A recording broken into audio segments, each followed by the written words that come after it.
Bismillahirrahmanirrahim. Assalamualaikum warahmatullahi wabarakatuh. Alhamdulillah, alhamdulillahirabbil alamin. Ihdinas siratal mustaqim, ihdinas siratal mustaqim. Bapak Ibu yang saya hormati, yang pertama seluruh pimpinan Partai Nasdem Kabupaten Wonogiri, ada Pak Slamet, Pak Heri, Pak Sugeng, Pak Franky, baik pimpinan DPC, seluruh pimpinan ranting se-Kecamatan Karangtengah, seluruh calon anggota legislatif daerah pemilihan 4 Kabupaten Wonogiri.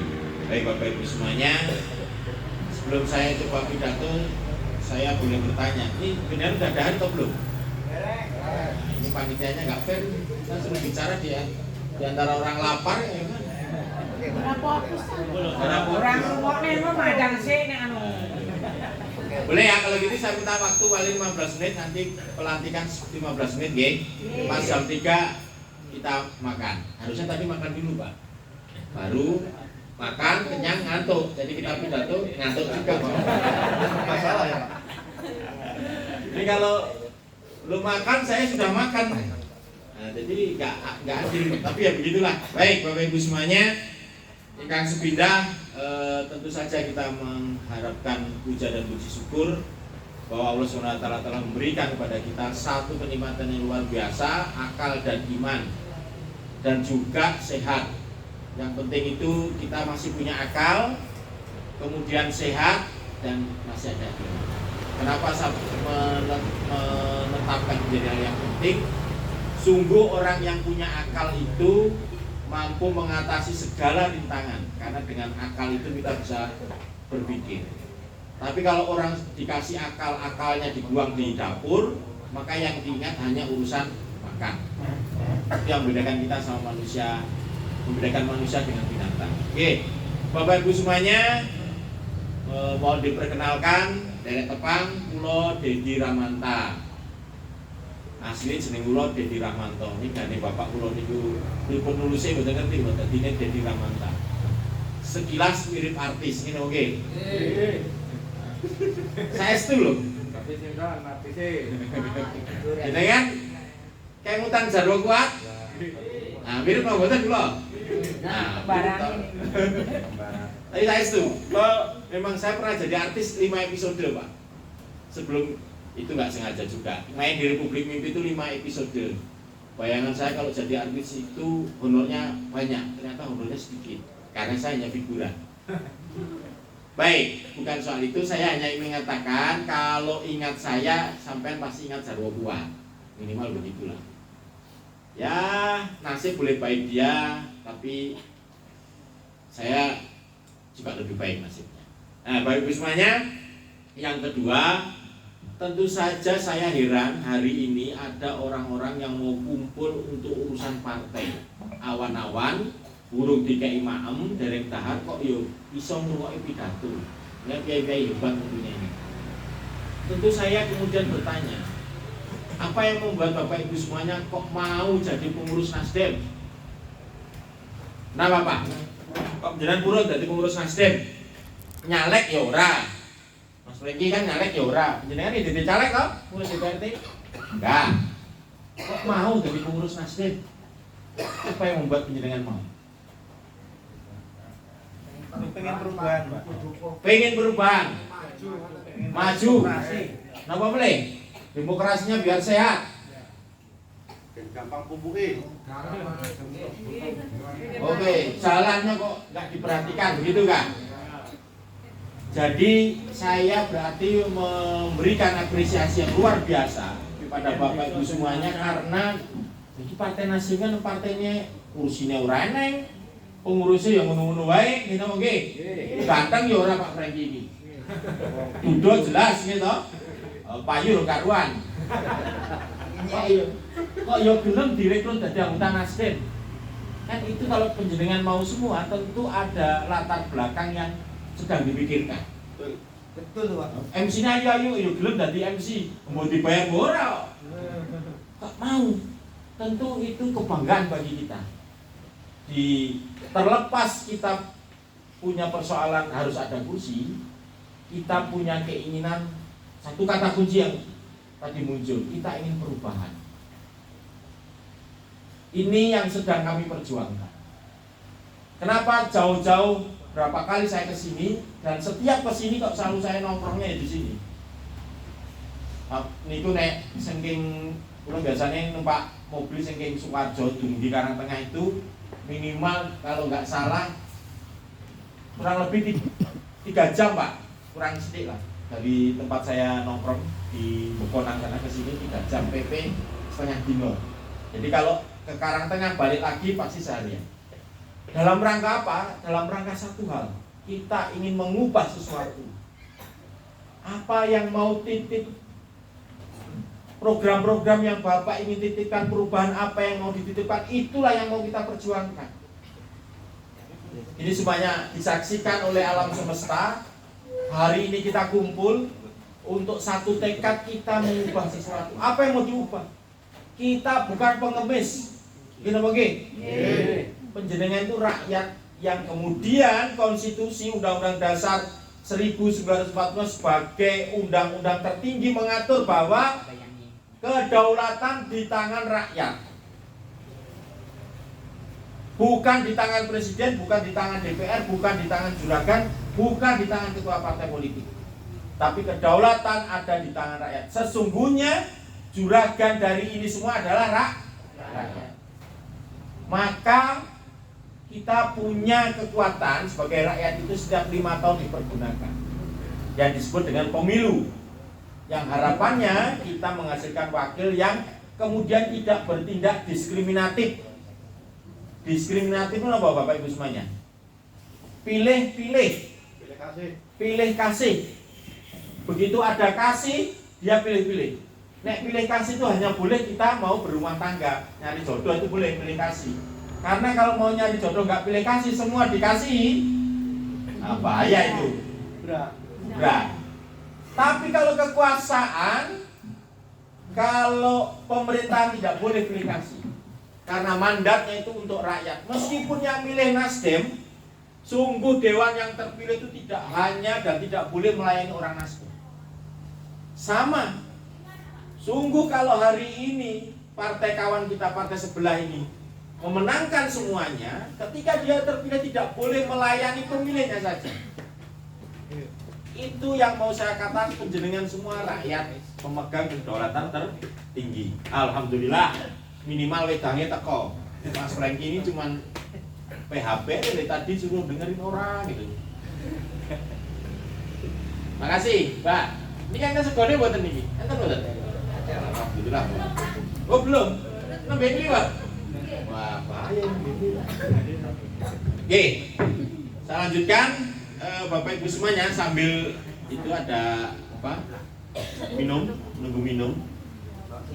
Kalaupun kekuasaan hari ini dipegang oleh biru, dipegang oleh Nasdem, tidak boleh orang Nasdem melakukan diskriminasi hanya perkara dia tidak memilih Nasdem. Itu yang mau kita jejeke, itu yang mau kita benarkan. Hari ini kita merasakan begitu kan? Derajat pilih kasih itu selalu diawali satu keluarga. Sing dipikir kok keluarga nih yang dapat sesuatu, kedua keluarganya, ketiga temannya, keempat pemilihnya. Nah terus yang lainnya. Nah itu yang terjadi. Kedua, kita ingin memberikan kehormatan bagi Bapak Ibu semuanya bahwa Bapak Ibu semuanya adalah orang yang berdaulat, bukan pengemis. Tidak. Bapak yang membayar pajak. Ya, bayar pajak PBB kan minimal. Motor, gitu. Apa boleh nek dolan ten mall napa beli pulsa kena pajak, beli handphone kena pajak. Waktu negara waktu kita bayar pajak kepada negara ini pilih-pilih mboten? Pilih. Enggak bisa lah. Nah, kita orang Nasdem. Nasdem di partai saya bisa bayar pajak mobil saya di Wonogiri ini. Terus ini kan pemenangnya bukan Nasdem. Apakah pemerintah bilang, orang, aku rano pajakku. Ada nggak begitu? Giliran pajak kita bayar rame, nggak ada diskriminasi.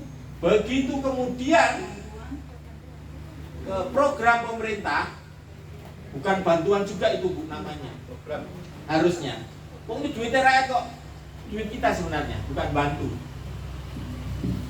Maka kok jadi pilih-pilih. Nah, ada yang salah dalam proses tata laksana pengelolaan program. Nah, di sini kita sebagai pemilik mandat berbicara. Ketiga, Bapak Ibu semuanya adalah orang yang diberi hak sangat istimewa sebagai rakyat itu di dalam pasal 28 huruf E Undang-Undang 45 itu mengatakan bahwa rakyat itu punya hak untuk dipilih dan memilih. Hak sama kayak penjenengan punya hak yang lain. Hak untuk kerja, mendapatkan hidup, perlindungan dan segala macam. Hak memilih dan dipilih itu diatur di dalam konstitusi. Tapi saya yakin hanya sedikit orang di sini yang menggunakan hak dua-duanya itu, hak memilih dan dipilih. Yang menggunakan haknya untuk dipilih hanya terbatas caleg. Gitu? Yang lain memilih. Karena itu hak derajat paling tinggi kita sebagai warga negara, itulah yang menjadi hak. Derajat kita tinggi itu.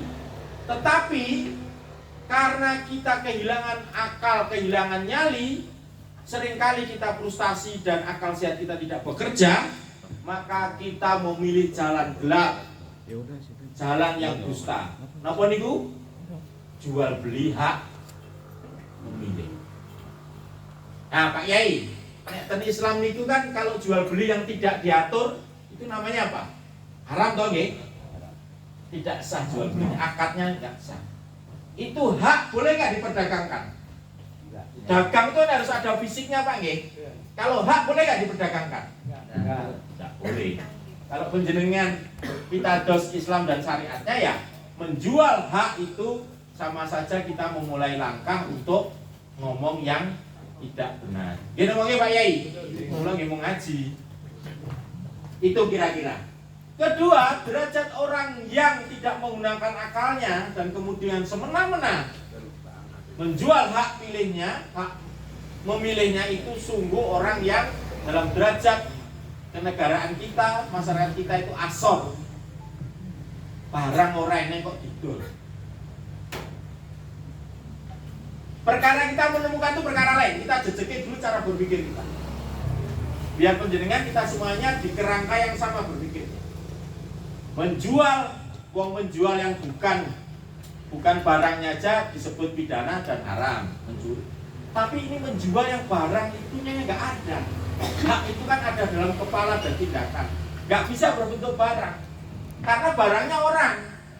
Kalau jualan orang namanya mucikari. Dia nama nggih? Nah, iya. Sama pada dicablos itu. Mucikari. Nah, kalau kita mau meletakkan diri kita serendah-rendahnya sebagai warga negara atau kemudian makelar politik, makelar suara itu tidak berbeda dengan mucikari. Nah, derajat ini yang perlu kita pulihkan dulu sebelum kita ngomong siapa-siapa. Ngomong dulu isi kepala kita tentang sebagai warga negara, kita perlu jejeki cara berpikir, perlu membenarkan cara tindakan kita agar kemudian kita tidak sesat. Aku rapopo ora duwe, aku marah, nek aku nek dodolan barang yang tidak ada, sungguh saya derajatnya hina.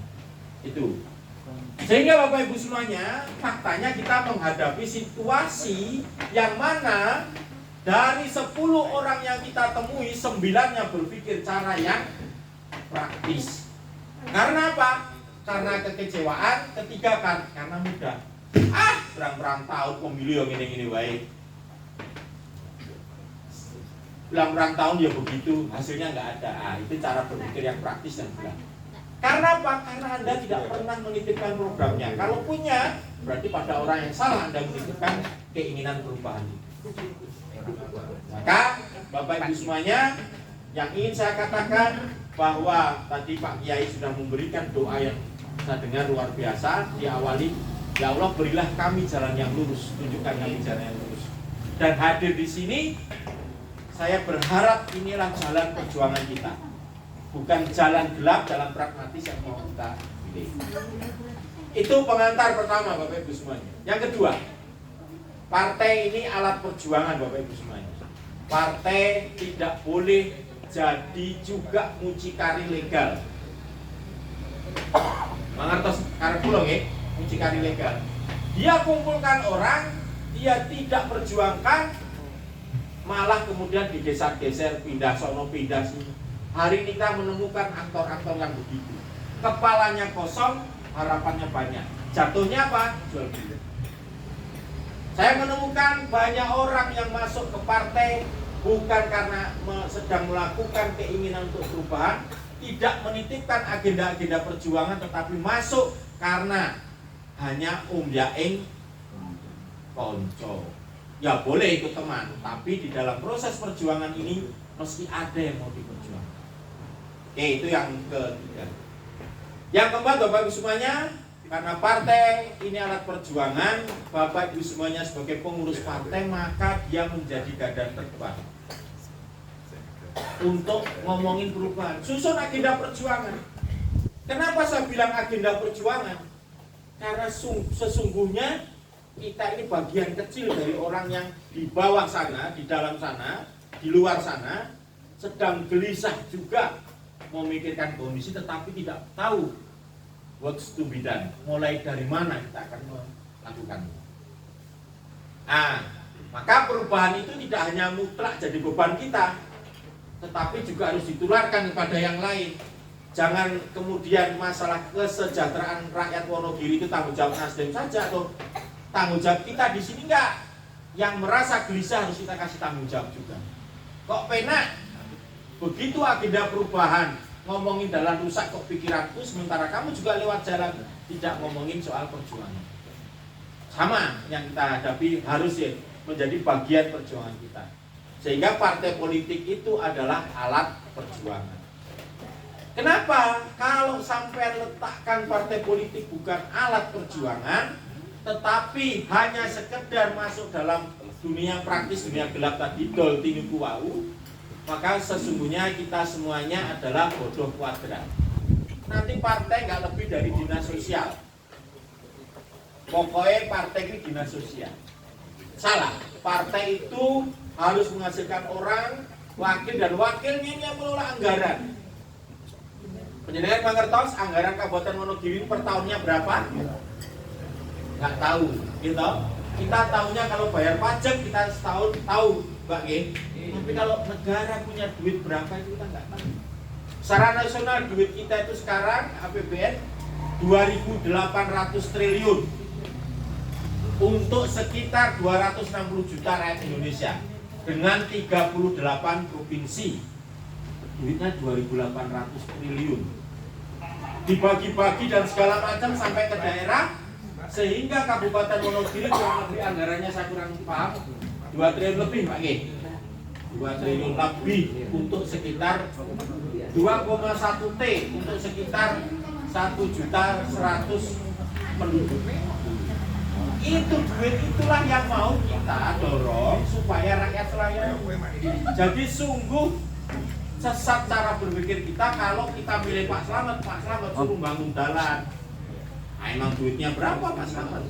Tapi kalau Pak Slamet terpilih itu ada anggaran 2,1 T sekian persen untuk infrastruktur, dari sekian persen itulah haknya rakyat. Gitu. Biar yang jadi dewan juga tidak korupsi. Metune akeh bosok dadi dewan golek balen, ujung-ujungnya adalah dol-dolan program korupsi. Itu juga kita harus jejeki cara berpikir begitu.